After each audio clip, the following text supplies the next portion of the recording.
Right. So, hi everyone. Thank you for the technical glitches if you are here for the technical glitches.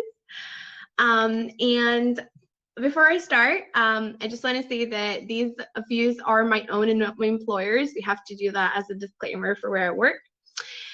A bit about myself. I'm a product adoption lead on public cloud. I would describe my current role more as a creative technologist. Throughout my career, I have had different roles and jobs. Like I've been a software engineer, I've been an events manager in a hotel, I've been a bookseller, just to like give you some ideas. And I've always strived to separate myself a bit from my work so it doesn't define me and my personal time. But last year, I started to realize that I'm kind of losing control of my work days and my time spent working. I used to be really good with it when we were in a physical office or a physical working space. But since I moved to remote, it started to become a bit tricky. So I did like a reevaluation, and I kind of came up with this framework that works for me. Again, disclaimer, if this doesn't work for you, or you can just pick some things from it, to help you with managing your work days. That would be great. Hey Naz, I loved your I loved your talk, and I think mine kind of fits really well with yours as a like second step, where I actually talk about how I manage my work days, and how you could maybe put a bit more structure and make it easier to deal with. So on the screen we have a couple of things that I've been hearing or seeing since I started remote working last year in March. And if these sound familiar and you found yourself waking up earlier or staying working later just to get a bit of quiet time to actually do work, I've been there too, but I found a way to make it better and overcome it. So before we move on, I just wanted to take a bit of time to talk a little bit about burnout. I know this has been kind of like discussed in a lot of places since we've moved to our remote work world, more than we were before. And the bit that I wanted to focus on for this session was more around the last part, where it says that it comes as the things that inspire passion and enthusiasm are stripped away and tedious or unpleasant things crowd in. So the crowding in is what I noticed that was happening to me, and that's kind of what I've tried to mitigate. So throughout our time together, I will take you through how I've managed to create an effective weekly schedule that allows me to stay on track with my work, manage multiple projects, take time to maintain my well-being, and manage my growth. Again, these are methods that I've used and kind of developed over my career, so feel free to take as little or as much as you want, and choose the things that work for you. So we're going to start with the tools and what I use to make it happen. There's nothing really high tech. We're going to cover a bit about the preparation and how I like to approach it, and then we're going to move on to the action and the tips. I can see people saying burnout sucks. Yes, it does. It does. So the tools aren't really high tech at all. You can do it with a pen and paper. You can do it with a document online. You can use a backlog. You can use Jira. You can use your work calendar.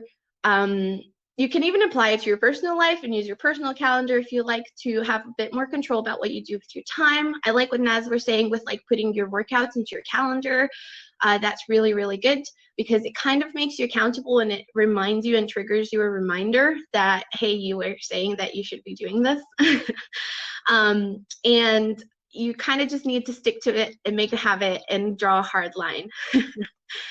So to go on next, we're going to go and we're going to look a little bit at the preparation. It's nothing too scary, but it's basically taking these tools and just kind of finding a way to use them really efficiently. So the preparation isn't a lot of time. I usually use about 10-20 minutes at the end of the week. I prefer on a Friday because that way I don't need to worry about my work week until Monday. but you can do it on Mondays. You can do it whenever you get a bit of time or a break. And I like to separate my time blocks into different categories. I've tried to make these as generic as possible. And some of them are maybe more relevant to people working in technology, but I think most of these would apply to kind of most people. So one of the time blocks is priorities. And these are basically the things that you know you should be doing, or that your team and your manager are prioritizing, or what you just have to get done. If you work in sprints, it might be your allocated features or tasks for that sprint. And you should try to kind of identify how much time do you think it's going to take. This is just an estimate, and it's to help you kind of plan for it. I always have like a couple more things in my backlog just in case I have a bit more time and I want to just kind of get ahead and work on some lower priority items. Then I have another category, which is time too. And this is all of the well-being that Naz talked about. So break time, lunch time, drinking some water, meditating, breathing, whenever you want to take it. I take about an hour at the middle of my day just for lunch. So basically I just step out and I don't reply to anything. I don't reply to text. People know it's my lunchtime, and I take my lunchtime. And I can go for a walk. I might be going to the shops. I might be doing some meditation. I might be making lunch. I might be calling my mom, you know, like just things that I want to do that are not work. And it's my break time and it's my lunchtime, and I don't really want to do anything else than have a break. Then learning, training, reading, growth time. I try to schedule that into my calendar. I know not everyone might be able to do this, but if you're working in a technology company or in a bigger company, generally, you are told that you need to have a personal development plan and you need to set time aside for this. So this is, you know, your personal growth time. And then connect. Well, one-to-ones with my managers, my networking, catch-ups with colleagues or former colleagues. I try to schedule these in to have a couple of hours a week to do that as well. And then you have your core meetings. And again, if you're working in a Scrum team or in technology, you might have stand-ups. You might have town halls, which are like company-wide meetings. You might have collaboration sessions. You might have breaking roadblocks, pair programming, those kind of things that you can't really replace or decline because you need to be there. But again, this is important. You need to be there. It's not just a meeting where you just go and listen in, but it doesn't provide you with anything, or it doesn't need any of your input. Right, so next, we're gonna go into how I actually schedule my week and my weeks. So we're gonna go through a first iteration of the process, and as you start to get used to it, you're gonna see that it gets easier and faster because you kind of know what you're doing.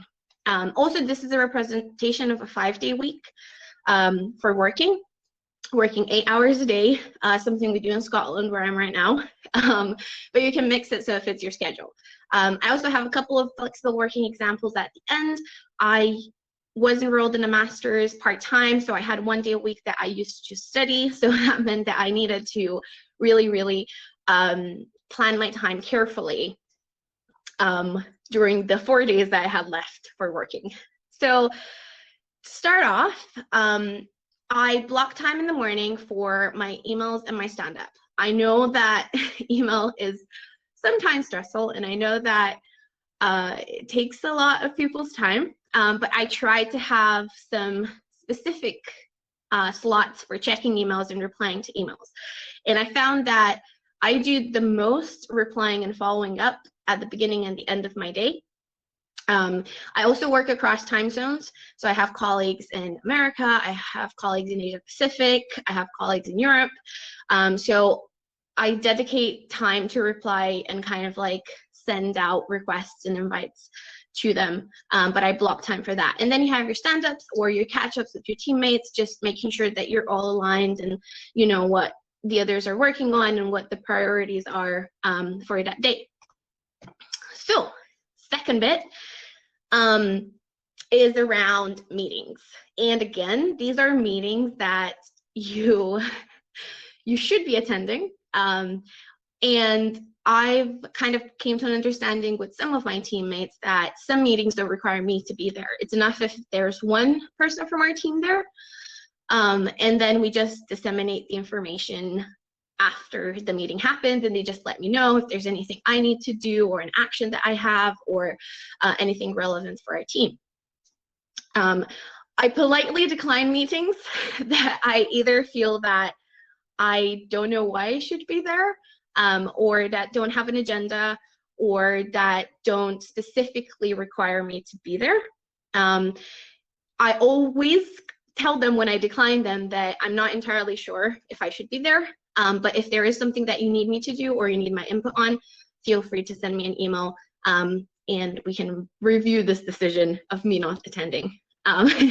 Usually people don't really reply to that because maybe they don't really need me to be there. They just wanted to send me that for my awareness, and that's okay.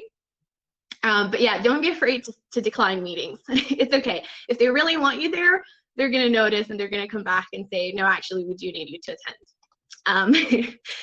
Then I put some time in for this part, which is planning my week and also having a virtual coffee with one of my colleagues or catching up with someone that I used to work with, but I'm not in direct contact with now because they might be in a different team, or anything that, you know, I keep wanting to follow up with someone, but I never do. So I use this slot to kind of plan my week and also have the opportunity to reach out to someone that I haven't spoken to in a while. Then, like I said, I have a break in the middle of my day, a longer break. I have some shorter breaks throughout the day, but I have an hour off at lunchtime, and I generally, again, politely decline if someone wants to meet with me during my lunchtime. And I tell them, hey, I'm really sorry, this is my lunch hour. Would you mind rescheduling this for a convenient, mutually convenient time that's not during my lunchtime? And generally people don't mind. It's a bit more difficult when people are in different time zones because they don't really realize that it might be your lunchtime. But if you just let them know, again, people are really, really happy to accommodate each other usually. So we then get to the, oh, sorry, I should have said the color coding is more to separate those three types of meetings or like time slots that I have, but there's nothing really connected to the color coding. It's just kind of easier to see the time to and the actual meeting time or time for like admin stuff. So I then start to slot in time for my growth activities or my learning activities. And that's important because usually people check your calendar and they like to see like what slots you have free. If you book them in, it means that you have time to do those things. I just like to book them and have them in there. I might not take the entire 2 hours to do learning. It might be some shorter learning that I have to do. Oops, sorry, that moved. But yeah, I do want to book them in because then I know that I have that time booked out. And if something else comes up, I know that maybe I can do my training in an hour, and then I can use the other hour to follow up on some deliverable that I was meant to do. So that gives me flexibility and allows me to manage my schedule and not other people by crowding my calendar with meetings. So again, like I said before, I tend to do a lot of emails at the beginning and the end of my day. And also I use the end of my day to send out any follow-ups or any kind of notes. Maybe we've had a meeting and we've decided some things, or I was meant to do something after that meeting. I use the end of my day to write that down and send it to everyone just to have some accountability of what happened and what are the next steps. Again, it's really, I don't know about you, but like for me, it's really, really hard to be in meetings, you know, like for a couple of hours and not have a break in between to be able to actually digest and like write down things that have happened in that meeting. to be able to follow up on them. And I'm always afraid that I might forget something or they might oversee something.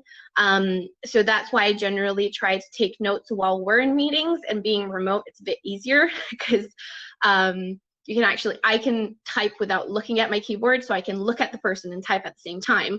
But if we're in a meeting room, it's a bit hard to like not allow that person to have your full visual contact and like to see that you're looking at them and they're talking to you and you're like nodding and acknowledging. So for me, it's a bit easier since we've gone remote to do that. So after that, we have focused work blocks. And this is where I get most of my work done. And this is me basically not having any distractions and focusing on my priorities and my deliverables that I have to deliver. It's not as much focus time as I would like. I would prefer my week to be more focused time than this.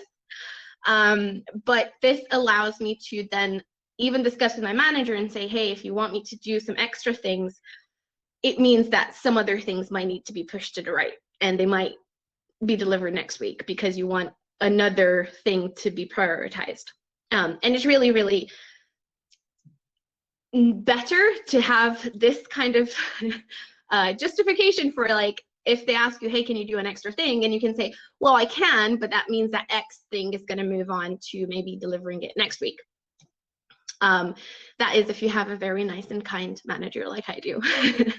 But even if you don't, then it's easier for you to tell them, like, you know, if you want me to do more things, well, I need more time or I need some help because this is the maximum that I can do right now. So first you have kind of the generic focus blocks, and then I go and I put my actual priorities in the name of the calendar slot. That's just for me to remind myself that this is what I was planning to work on. And again, because I do it on a Friday, I try to put the priorities for next week because I know I'm going to be working on, but then that allows me to free up my mind to not think about it over the weekend. And then when I come to work, I know, you know, like, oh, on Monday I'm planning to work on this and that. And again, if I don't manage to finish it, it's okay. I can just move into the other focus block. But I also add some free blocks. And the free blocks are for when eventually, as it happens, someone needs to have a meeting with you, or someone wants to have a catch-up, or you need some follow-up time for a meeting that you had. And this also means that I'm being purposeful with my time. I'm giving the people the opportunity to put a time that suits me, and they know that it suits me. And in the past year, I've only had, I think, 2 or 3 times when I've had someone actually message me and say, hey, I can't find a suitable slot in your calendar. One, most people will probably find one that works, or they're going to move around their schedule to suit me because they don't want to ask me to if I have a better slot available. Or 2, they're either going to like delay it till the next week because it's not that important. And this showed me that actually I can be purposeful in my time, and people are going to respect that. And if they really, really need to talk to me and they can't find a good time, they can just message me and we can arrange it really easily, and I can move around my schedule. But that means that it's really important to them, and it means that I should be making an effort. I also do this for about 2 weeks in advance. I first just put like work blocks in, and the Friday before, I just plan my next week for the priorities. Just because it's easier if you have 2 weeks in advance, people can see your planned schedule for the next week after that. So again, you don't kind of leave it to chance that, you know, people are going to book in maybe 10, 20 meetings the following week because they just see that your calendar is more empty. And also I've noticed that no one really books meetings 3 or 4 weeks in advance unless it's like an event. So that was really, really good as well. So here are a couple of the flexible working examples. If you work 4 days, maybe you work flexibly, so you move some of your hours from the Thursday to the end of the other 4 days that you work. Again, Friday you can focus on personal growth, learning, and finishing up any outstanding items. And then of course plan your next 2 weeks. You might want to move your meetings towards the first half of the week, just because it allows you some time to work on them. But also, most people will probably want to prioritize their meetings with you in the first half of the week. And then you might want to just send all your updates and like your completed work by the time you get to Friday. So that's how I used to manage my time before. And again, another schedule for a flexible working arrangement where you might work half a day on Thursday and Friday. And then you might want to focus again the majority of your work towards the first half of the week. And then you might want to have some meeting slots for the end half of the week where you might have colleagues in Asia Pac, so you might want to meet with them in the mornings. And Monday to Tuesday could be the days that kind of cover your meetings with your America colleagues. Right, I know that there are loads of questions, so I'm going to try to really quickly go through these. These are a couple of tips and tricks that I've found worked for me. Again, one of the really important ones, I don't know if I have, yes, I do. I have my little thing here, my pointer. Don't worry if you aren't 100% on track. These are a guide and a reminder type of timings. And don't feel bad if you haven't finished this thing that you were trying to work on in those 2 hours that you booked for it. It's okay. Like, this is just for you. This is not for everyone else. Again, try to estimate your time. With time, you will get better at planning this and estimating how long it's going to take for something.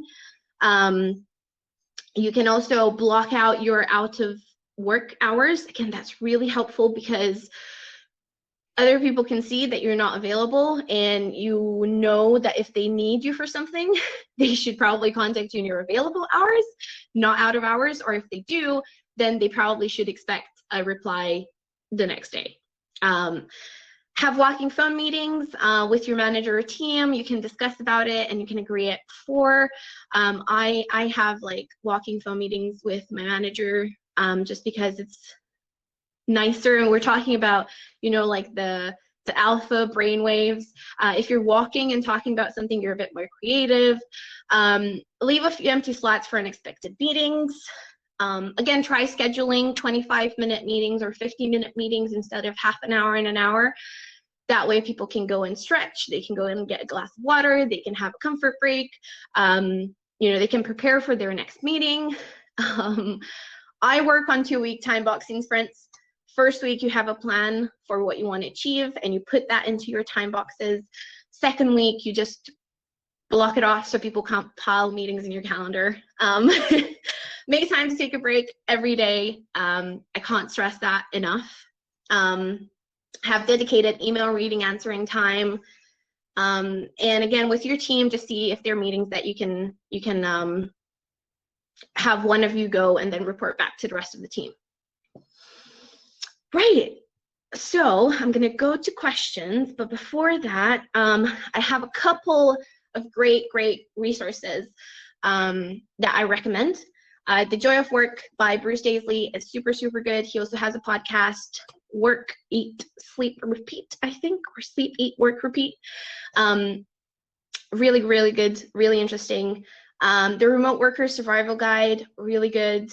There's the Burnout Self-Test, to see if you're under risk, at risk of getting burnout, or if you're already burnt out.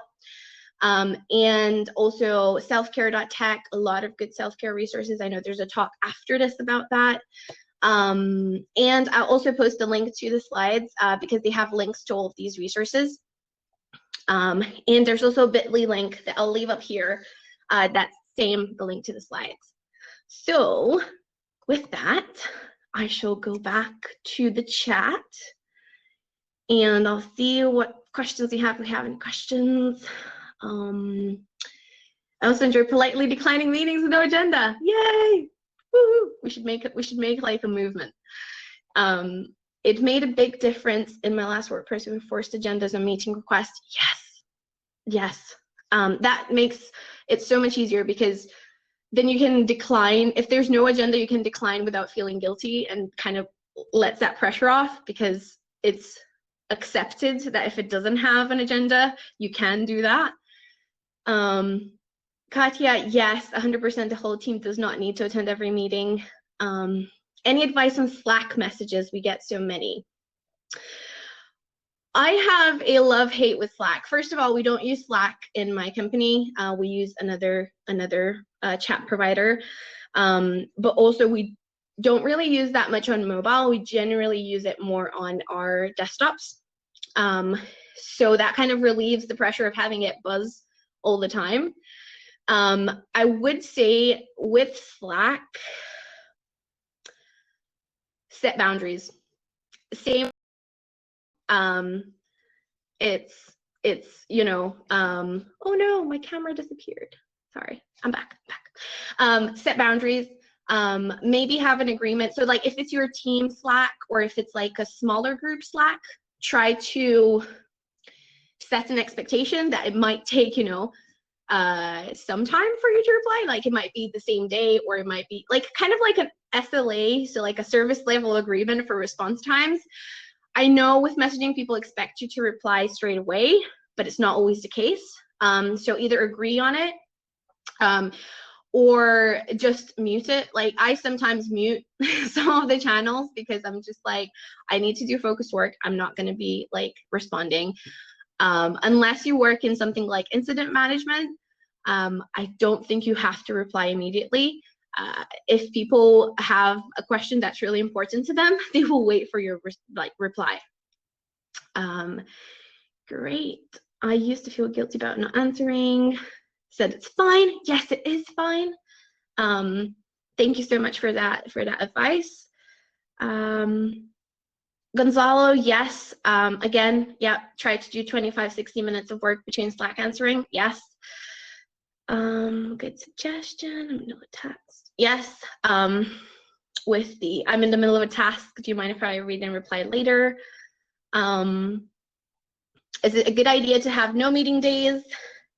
Yes, it is, but again, it needs to be a company-wide kind of attempt. It needs to be endorsed by senior management down to kind of like all of the employees. It's really hard to get buy-in if not everyone buys in it.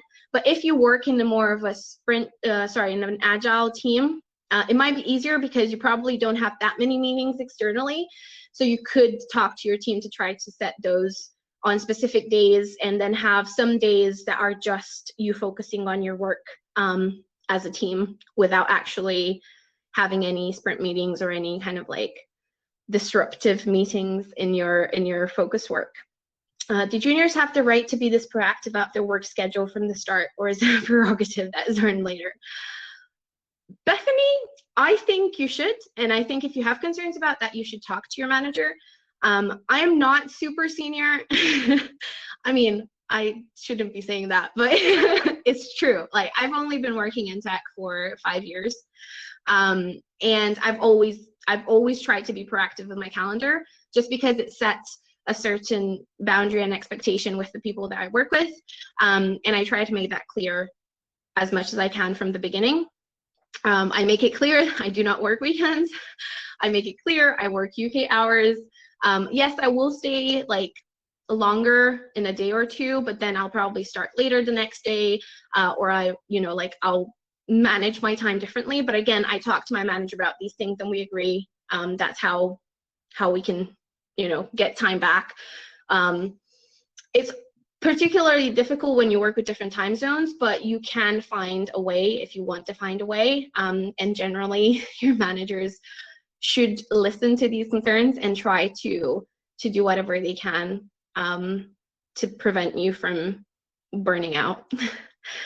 Did you try blocking in 30 minutes or 2 hours before settling on 1 hour slots?